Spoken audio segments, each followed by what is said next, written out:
I was recently looking through a series of leaked internal documents that felt less like corporate policy and more like a manual for electronic warfare. Imagine a fighter pilot streaking through contested airspace. The moment a surface-to-air missile locks onto his wing, he doesn't land the plane to negotiate. He deploys chaff, hits the flares, and executes a sharp, evasive maneuver to break the lock. His only goal is to get home undetected. In the world of big tech, the missile is a government regulator, and the radar is the ability to see what is actually happening inside the platform. For years, we've been fed a very specific, polished narrative from Meta. They talk about investing billions and removing millions of scam ads to keep the digital ecosystem safe. It's a stance that feels stable, even noble. But then a Reuters investigation pulls back the curtain on a secret internal playbook that tells a much more cynical story. It wasn't about deleting the scams, it was about making them not findable.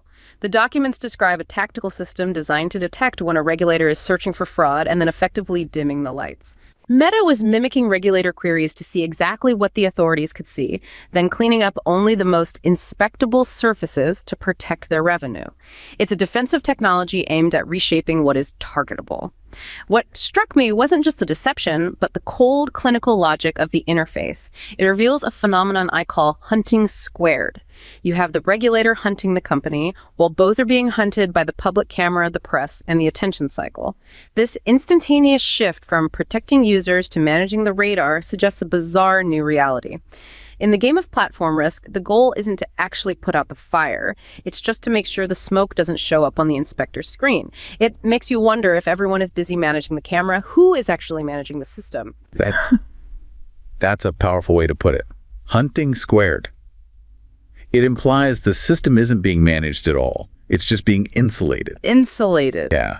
I mean, when you frame it as electronic warfare, you're not just grabbing for a metaphor, you're actually describing the functional architecture of modern compliance. So it's not a bug, it's the operating system. It's the whole operating system. We're looking at a scenario where the quote-unquote safety teams, their primary function isn't to protect the user base from harm.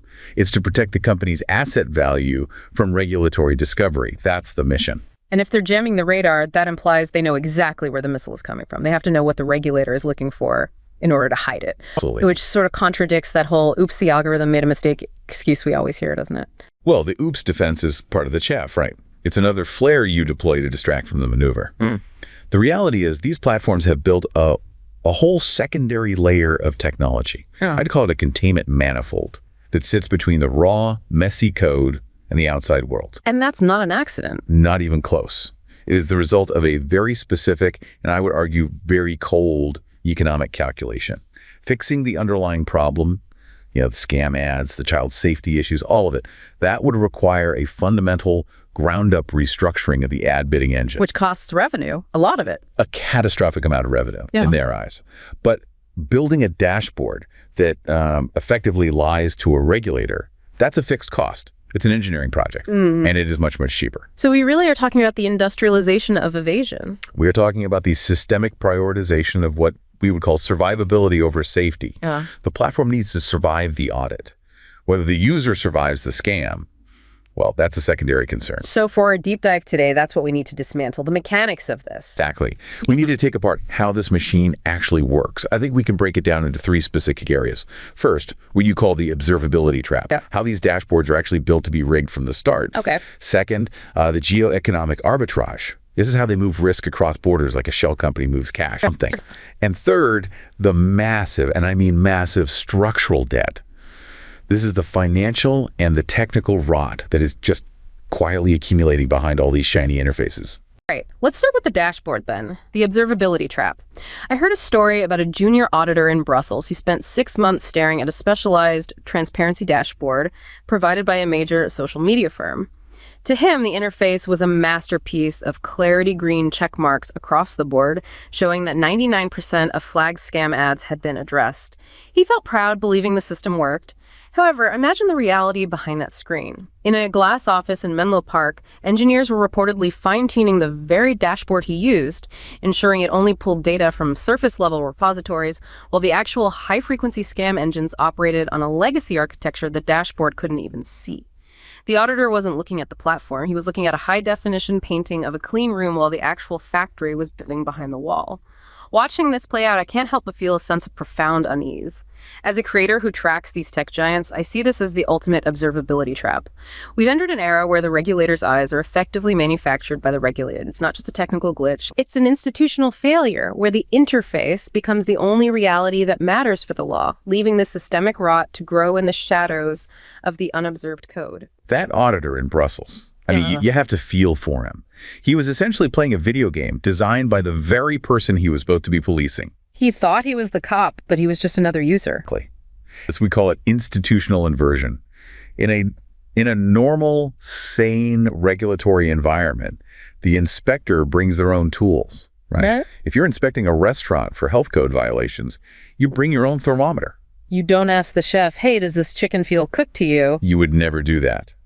But in digital regulation, the regulator cannot bring their own thermometer. The thermometer, the entire data stream, is manufactured and provided by the platform itself. Right, because the platform is a black box. It's proprietary. The auditor can't just walk into a data center in Dublin and plug a cable into a server rack. They wouldn't even know which rack to plug into. The sheer complexity of the technical stack is the first line of defense. It's a moat. So when that auditor in Brussels looks at his shiny dashboard with all the green check marks, what is he actually seeing? He's likely seeing a query result from a very carefully curated data lake. And the engineers at the company are the ones who define what even constitutes data for that lake in the first place. So it's filtered before it's even stored. Heavily filtered. Look, if the live production environment, the thing you and I interact with, is running on some high-speed, sharded database architecture, let's say it's something custom built on top of C++ for extreme latency reduction, the transparency dashboard might be pulling from a completely separate sanitized SQL database. One that's updated with a delay. With the delay. Or it's filtered through a whole set of safety classifiers before the data even lands there. So an ad might get flagged by the internal system, but before that flag ever makes it to the auditor database, another algorithm decides if it's safe to show the auditor that flag. So the dashboard is technically accurate in that it reflects the database it's connected to. Correct. But that database is a work of fiction. It's a sanitized, distinct reality from the one the actual users are living in. It's a Potemkin village made of data. It's a stage set. You had the whistleblower, Jason Satizon, who was explicit about this kind of thing. He testified that the legal teams would directly intervene in the research process itself. So this is where it gets really insidious. It's something we call regulatory capacity capture. It's where the regulator is captured, not by, old-fashioned bribes or anything like that. They're captured by a complete and total lack of access to the ground truth.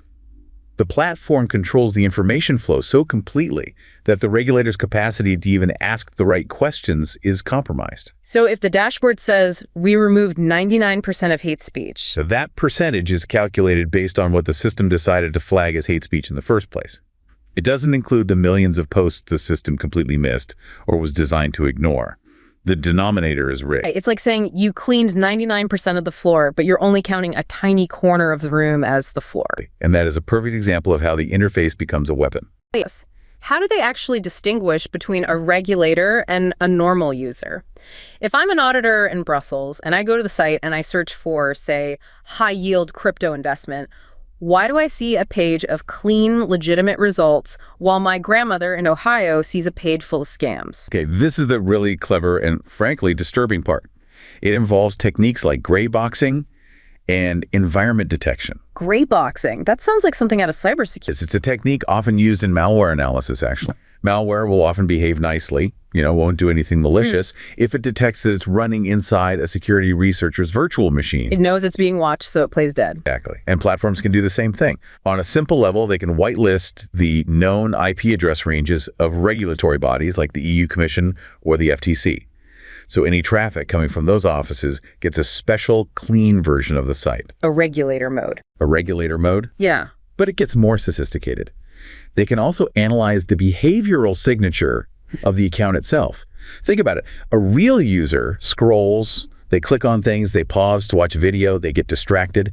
Their behavior is a bit random. Whereas an auditor is methodical. Highly methodical. An auditor searches for a term, logs the result, takes a screenshot, searches for the next term on their list. Search, log, screenshot, search log, screenshot. It's a very distinct robotic pattern. The tactical system that was mentioned in those Reuters documents is almost certainly designed to detect that specific search log pattern. And once the system flags the user as regulator, it just switches the feed. It dims the lights, as you said. It ensures that this specific inspectable surface, the search results page for that specific query from that specific user, is scrubbed clean. And this connects back to that phrase from the playbook, not findable. Right. Not findable doesn't mean diluted.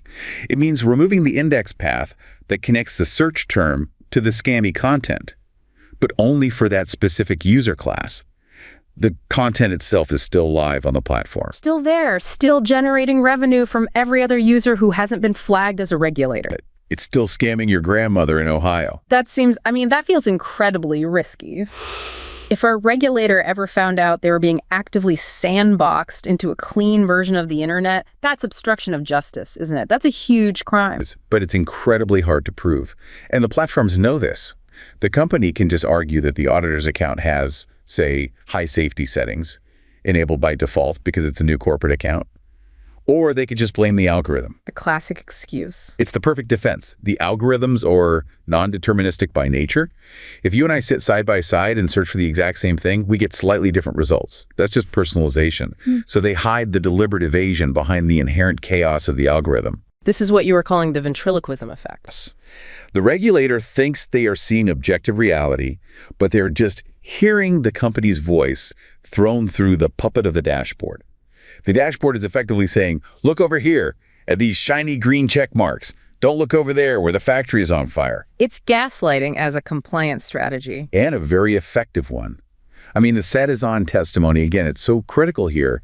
He highlighted that entire studies, internal studies on things like child safety were just killed. They were shelved because the results were deemed too risky. Not because they were wrong, but because they were true. Because they were true and damning. If you don't collect the data, then there's no evidence of harm. If there's no evidence of harm, there's no liability. They aren't just hiding the smoke anymore. They're actively dismantling the smoke detectors. This just sounds like a resource war, and the regulators are completely outgunned. I mean, think about the 4 traditional resources of regulation. You have information, treasure, authority, and expertise. The platforms hold all the cards on all 4. Information. We've just covered that. They have a total monopoly on the ground truth of what's happening on their platform. Treasure, well, a regulator like the FTC or the European Commission has a budget that is, and I'm not exaggerating, a rounding error compared to Meta's marketing budget for trust and safety alone, let alone their R&D budget. Authority is the power to make rules, but the platform's authority is the code itself. Code is law. They can implement changes faster than any legislature can even draft a bill. And the last one, expertise. This might be the biggest gap of all. The people who truly understand how the ad bidding engine works, the deep, complex logic of the auction that drives the whole business, they are paid $500,000 a year or more to work for Meta. They are not, with all due respect, working for the civil service. So the regulator ends up asking questions that the company has to help them formulate in the first place. And the company then answers those questions in a way that satisfies the bureaucratic requirement of the law without ever exposing the technical reality of the harm. And this is why this whole focus on observability is a trap. We've spent years demanding transparency reports. And we got them. Big glossy PDFs. We got them. And we focus on the headline numbers. How many posts did you take down? But that's the wrong question. We are so busy counting the pieces of trash in the bin that we've forgotten to look at the machine that is mass producing the trash around the clock. And this machine isn't just one machine sitting in a server farm in California, it's distributed globally. Exactly. Which brings us to the next layer of this evasion. If they can't hide the data from a specific, well-funded regulator like the one in Brussels, they can just move the risk to a place where there is no regulator, or one that's underfunded. This is the geoeconomic arbitrage. This is arguably even more damaging than the dashboard rigging because it disproportionately affects the global south and more vulnerable populations everywhere. I saw a post from a former compliance consultant who described the Dublin, Singapore, Texas shuffle. He spoke of a digital advertising campaign, one that used aggressive, misleading financial AI hooks that was flagged as a high-risk violation in the European Union. Instead of deleting the source code or banning the actor, the platform's internal risk routing logic allegedly shifted the ad's delivery focus toward jurisdictions with pending legislative sessions or weaker enforcement budgets. By the time the EU regulators could issue a formal inquiry, the revenue had already been extracted and booked in a different market where the rules were still being debated. The platform treated global regulations not as boundaries, but as a series of time-delayed hurdles to be jumped in a lucrative game of geographic arbitrage. It's hard not to feel cynical reading about these maneuvers. From my perspective, this reveals a chilling geoeconomic strategy where multinational platforms treat human rights and consumer safety as variable costs that can be offshored. While we argue about local standards, the algorithms are busy calculating which country's fine is the cheapest to pay. It turns the noble goal of global digital safety into a mere accounting exercise, where the risk is never eliminated, it's just relocated. The Dublin, Singapore, Texas shuffle, that's a perfect name for it because that's what it is. We tend to think of the internet as this borderless, amorphous cloud, but from a compliance and legal perspective, it's a highly fragmented map of what you could call risk zones. So break that down. How does that routing actually work on a technical level?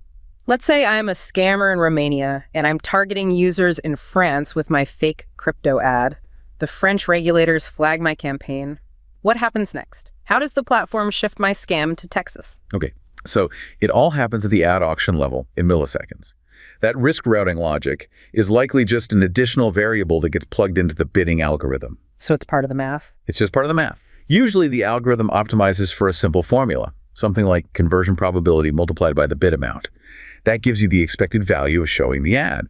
But now they add a new negative variable, regulatory risk cost. Okay, and that's a number they assign to each jurisdiction. Exactly.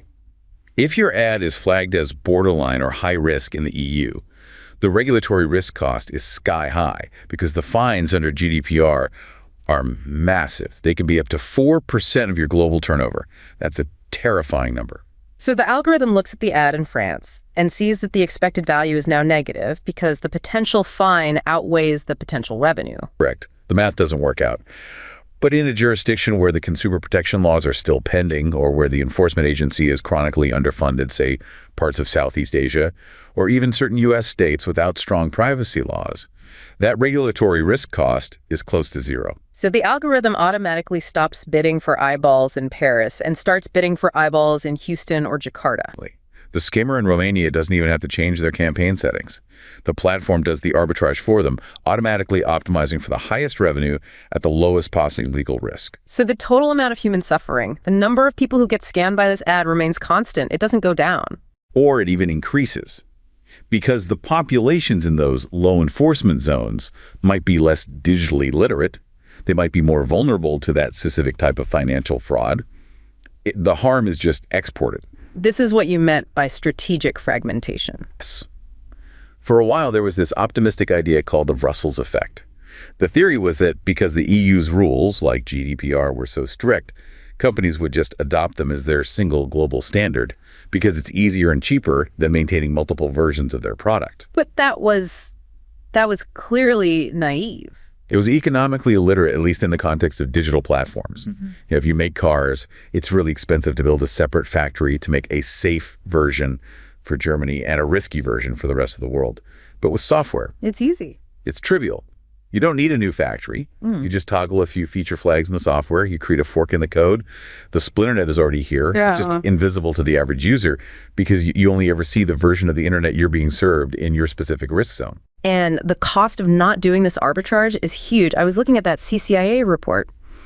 They put the compliance cost at something like $430 million per year per company, just to comply with the EU's DSA and DMA. $430 million. That's just the baseline tax for operating in the regulated zone.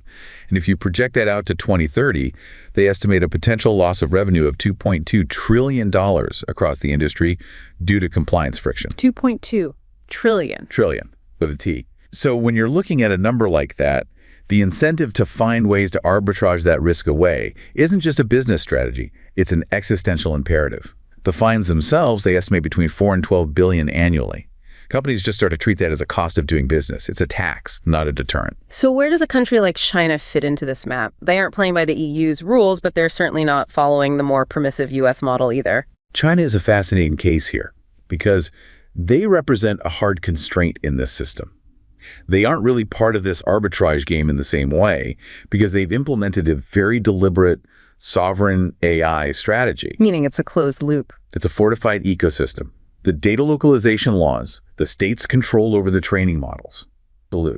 And this actually creates a very high degree of stability and predictability within that market because the state has direct real-time access to the ground truth of the data. That observability trap we see in the West just doesn't exist in the same way. The platform can't dim the lights on the regulator. When the regulator owns the light switch in the entire power grid, it's just a completely distinct model. It's highly sovereign, highly centralized. And what it does is it effectively removes the ability for a multinational platform to play these kinds of games. You either comply with the rules completely and transparently, or you don't operate there at all. It's an interesting contrast. In the West, we have this perpetual cat and mouse game where the company is always trying to outsmart the regulator. In the sovereign model, the game is over before it even starts. And that clarity has its own kind of value. It prevents the kind of hidden, festering debt that we're seeing accumulate elsewhere. But back to the global game in the West, we're even seeing companies use the threat of market withdrawal as a bargaining chip. The threat to just pack up and leave a country if the regulations get too tough. Exactly. They bluff. They say, fine, if you pass this law, we'll just pull out of your country entirely. But they never really leave, do they? It just feels like a tactic to water down the bill during negotiations. Usually, yes, it's a threat. But they do withdraw features. Remember when Threads launched? It didn't launch in the EU at first. That was a calculated move. It was a shot across the bow to regulators. They were essentially saying, if you want our latest innovations, you have to accept our risk profile. It's holding the user experience hostage to gain leverage in policy debates. And this all seems to connect to the internal structure of the companies themselves. I'm thinking of the Sadizon testimony again, where he mentioned how they deliberately keep Reality Labs and Instagram organizationally separate to avoid monopoly claims. Yes, the internal arbitrage. But internally, the products are a mess of spaghetti code, totally intertwined. For example, if you're being investigated for having a monopoly in social media, you tell the FTC, look, our VR division is a totally separate startup, a different business. But if you need to boost engagement numbers in your failing VR world, you just pump Instagram Reels directly into the headset. They want all the synergies of being a massive conglomerate, but they demand the regulatory treatment of a diversified portfolio of independent companies. It all just feels like a shell game. You hide the scam ads in a separate database. You hide the risky business in a different country. But eventually, you've got to run out of places to hide. And that's where this all leads, right? To the accumulation of debt. Not just moral debt, but actual structural debt. This is the most dangerous part of the whole equation. Because all of this compliance theater, the act of pretending to be safe, it isn't free. It comes at a cost. It creates a massive backlog of broken systems that eventually has to be paid down. Try to imagine being a veteran software architect at a company like Meta. I read an account of an engineer who proposed a fundamental redesign of the ad bidding engine to bake accountability into the core protocol, a project that would take 2 years but solve the scam problem for good. He was reportedly told to shelve it. Instead, the leadership demanded a rapid response UI that could be shown to investors and reporters within the month. A series of report ad buttons that didn't actually trigger a manual review but fed into an AI that was already overwhelmed. The house was rotting from the foundation, but the mandate was to keep applying fresh coats of paint to the front door because the visibility of the fix was more valuable to the stock price than the viability of the system. When I look at the data behind this compliance theater, I see a massive, invisible structural debt. It reminds me of a subprime mortgage crisis, but for digital safety. By choosing optics over infrastructure, these platforms are borrowing against our future security to pay for today's PR wins. As someone who analyzes these trends, I fear the interest on this debt is compounding. One day, the gap between the shiny interface and the broken machine will become so wide that no amount of PR will be able to bridge it, and the resulting crash will be felt by every single user. The subprime mortgage analogy is frighteningly accurate. But let's get really specific about the mechanics of this debt. When that engineer is told to shelve the real fix and instead build a report ad button, what are they actually building? A placebo button. A button that does nothing. In many cases, yes, it's functionally a placebo, or you could call it a data sink. The user clicks report. That action generates a ticket in a system like Jira. That ticket goes into a queue. But if that queue is already 50 million items long, and the human review team can only get through 10,000 tickets a day, that ticket is effectively deleted. It will never be seen. It will never be seen by a human. But the system registers it. A metric somewhere goes up. It says, user action taken. Report processed. So the weekly report to management looks good. The user feels like they've done something. They feel empowered. But the most important part, the feedback loop, is completely broken. The signal from that report button is never actually connected to the brakes on the ad engine. Never. The scam ad continues to run, racking up views and victims, even as thousands of people report it. But why not connect it? I mean, why not have a simple rule? If an ad gets, say, 100 reports an hour, it gets automatically paused pending review. Because that, in their view, would be a new attack vector. Competitors would just use bots to mass report each other's ads to get them shut down during a big sales event like Black Friday. So you need human review to prevent abuse. You do. But human review is incredibly expensive and slow, so they say, we'll use AI to review the reports. But the AI is trained on the same flawed data and bias models that let the scam ad through in the first place. So you just enter this endless, tragic loop of failure. And that startup mentality that Satizan talked about just makes this whole situation worse. He said Zuckerberg's directive was always growth at all costs. Move fast and break things. Well, you cannot fix a foundational architectural flaw in a 2-week sprint. Modern software development is obsessed with these agile methodologies. Ship code every day, iterate fast, A/B test everything. And that works for changing the color of a button. It's great for changing the color of a button or adding a new photo filter. It absolutely does not work for a problem like we need to fundamentally re-architect how we verify the identity of every single advertiser on our platform. That isn't a sprint. That is a 2-year, maybe 3-year infrastructure project. And in a company that lives and dies by its quarterly earnings report, a 2-year project with no immediate visible impact on revenue is dead in the water. It's career suicide for the product manager who even proposes it. Their performance is measured on metrics that have to move this quarter. So everyone, from the junior engineer to the VP, is incentivized to optimize for the quick win. The rapid response UI. The report ad button is the perfect quick win. It manages the camera, it gets the press off your back for a news cycle. But all the while, the technical debt, that gap between what the system should be doing and what it is actually capable of doing, just grows wider and wider. And it's not just technical debt. You found that this is mirrored in their finances. Literal financial debt being hidden in the same way. That intellectual report on the Blue Owl Capital deal was it was eye-opening. $30 billion. This is where the core mindset of evasion crosses the departmental boundary from engineering over to the CFO's office. And you see the exact same pattern of behavior. Meta didn't just go to a bank and take out a $30 billion loan.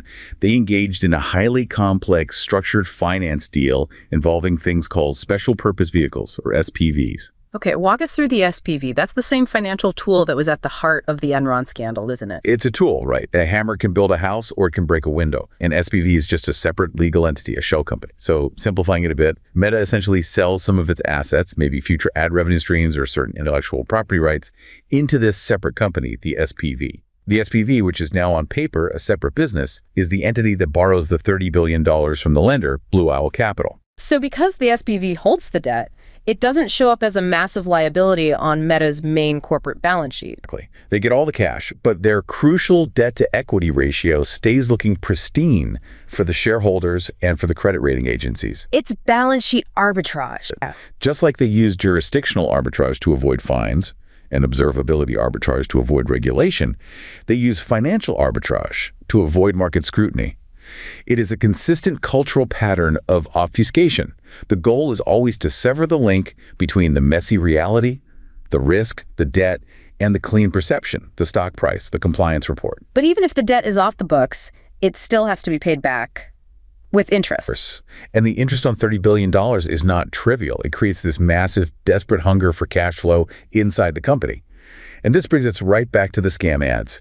If you are servicing a massive hidden debt load, can you really afford to turn off the revenue from those high-yield ad categories? The scams, the online gambling, the questionable supplements. They are high-margin advertisers. They bid aggressively. They pay their bills. So the financial debt actually necessitates the safety debt.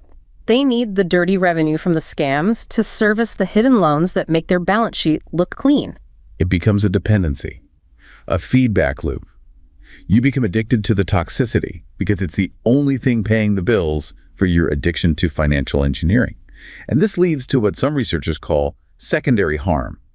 The users aren't just the victims of the initial scam, they become victims of the solution as well. So when a user interacts with a safety tool that they know is broken, like clicking a report button over and over on an ad that never goes away. They lose trust, not just in that platform, but in the entire digital ecosystem. It breaks the social contract. It's like if I call 911 and the operator is just a recording that plays siren sounds but never actually sends the police, I'm actually worse off than if I knew I was on my own from the start. That is exactly what compliance theater is. It is a recording of a siren, and it creates a profoundly dangerous false sense of security. People transact on these platforms, they share information, they trust them because they think there are safety rails in place. If they knew it was the Wild West, they would behave differently, be more cautious. By faking the safety, the platform actually increases the success rate of the scammers. That's the vicious circle of hunting squared. The fake safety measures bait the users into a false sense of security. The users get scammed. The press attacks the company's response is to build more fake safety measures to manage the press, and the whole cycle just accelerates. And all the while, the actual difficult, expensive work of technical remediation, of actually fixing the underlying code, is delayed. We'll do it next quarter, they always say, after the audit, after the election. But next quarter never seems to come. So, to pull this all together, we've looked at the fighter pilot dodging the missile. We've seen the Brussels dashboard that was engineered to show green lights while the factory was on fire. We've tracked the Dublin, Singapore, Texas shuffle, where risk isn't solved, it's just exported to the path of least resistance. And we've seen this $30 billion mountain of hidden debt, both financial and technical, that's keeping this whole illusion afloat. The picture that emerges when you put all those pieces together is of a system that it's frighteningly fragile. We have this image of these tech giants as invincible, stable monoliths. But when you look at the sheer amount of energy and resources they spend on evasion, on managing the radar, on shuffling assets, on hiding code, it suggests they're running scared. A healthy, confident system doesn't need to hide. A healthy pilot doesn't spend the entire flight popping flares. Exactly. The hunting squared phenomenon, at its core, tells us that the feedback loops are fundamentally broken. As long as the camera of the press and the radar of the regulator are the only things that matter to the company's survival, it will always optimize for the appearance of safety, not the reality of it. And it's an incredible waste. It's a staggering waste. They're burning billions of dollars, resources that could be used to actually innovate, to secure the platform, to build something new on this internal electronic warfare campaign against their own oversight. It's a war of attrition. And it feels like right now the platforms are winning the battles, but they're destroying the very territory they're fighting over. They're poisoning the well. And that leads to the final thought here. The question isn't whether the regulator will eventually get smart and shut the plane down. The regulator is too slow, too outgunned, and too blind. The real danger is that the plane simply runs out of fuel from all the constant frantic maneuvering. When the technical debt becomes so heavy that the system collapses under its own weight, when the financial schemes finally unwind, the platform doesn't just degrade, it stops functioning. And when a platform with 3 billion users falls out of the sky, we have to ask ourselves, who is currently living in the drop zone? We need to stop looking at the dashboard they give us and start listening to the sound of the engine, because that engine is making a noise that should worry us all.